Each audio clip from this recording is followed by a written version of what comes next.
விளையாட்டுப் போட்டிகளை தொடங்கி வைப்பதற்காக நாளை சென்னை வரும் பிரதமர் மோடியை பாஜக நிர்வாகிகள் 30க்கும் மேற்பட்டோர் சந்திக்க இருப்பதாக தகவல் வெளியாக இருக்கிறது. அண்மை செய்தியாக பார்க்கிறோம். இது தொடர்பான கூடுதல் விவரங்களோடு செய்தியாளர் வேல்முருகன் இணைப்பில் இருக்கிறார். வேல்முருகன், விவரங்கள்.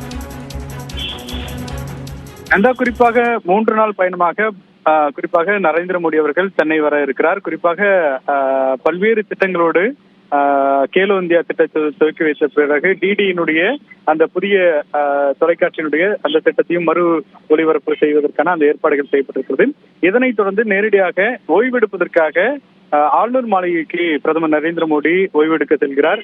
அந்த நேரத்தில் குறிப்பாக 8:20 9:20 வரைக்கும் பல்வேறு சந்திப்புகள் நடத்த ஏற்பாடுகள் செய்யப்பட்டிருக்கிறது. குறிப்பாக பாஜக தலைவர் அண்ணாமலை, அதே போல மத்திய இணையமைச்சர் எல் முருகன், அது உட்பட 30க்கும் மேற்பட்ட பாஜக நிர்வாகிகள் இந்த நேரத்தில் சந்திக்க நேரம் ஒதுக்கப்பட்டிருப்பதாக பாஜக வட்டாரங்கள் தகவல்கள் தெரிவிக்கப்பட்டிருக்கிறது.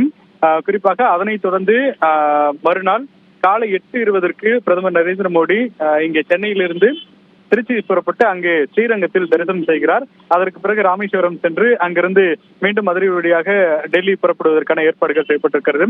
குறிப்பாக வரக்கூடிய இன்னும் ஓரிரு மாதங்கள்ல நாடாளுமன்ற தேர்தல் அறிவிப்பு என்பது மிக விரைவில் வர இருக்கக்கூடிய சூழல்ல பாஜகவினுடைய தலைவர்கள் தற்போது நேரடியாக பிரதமர் நரேந்திர மோடி அவர்களை சந்திக்க நேரம் ஒதுக்கப்பட்டிருப்பது முக்கியத்துவம் வாய்ந்ததாக பார்க்க முடிகிறது. இந்த சந்திப்பின் பொழுது பல்வேறு விஷயங்கள் குறித்து பிரதமர் கூற வாய்ப்பு இருப்பதாகவும் கூறப்படுகிறது. குறிப்பாக இந்த சந்திப்பின் பொழுது எல் முருகன், அதே போல அண்ணாமலை, நயினா நாகேந்திரன், வானதி சீனிவாசன் உள்ளிட்ட பல முக்கிய நிர்வாகிகள், முக்கியமாக மையக்குழு நிர்வாகிகள், பாஜக நிர்வாகிகள் இருப்பார்கள் என்று தெரிவிக்கப்பட்டிருக்கிறது. சுமார் அரை மணி நேரத்துக்கு மேலாக இந்த சந்திப்புக்கான நேரம் ஒதுக்கப்பட்டிருப்பதாக கூறப்பட்டிருக்கிறது. நன்றி வேல்முருகன், விரிவான விவரங்களுக்கு.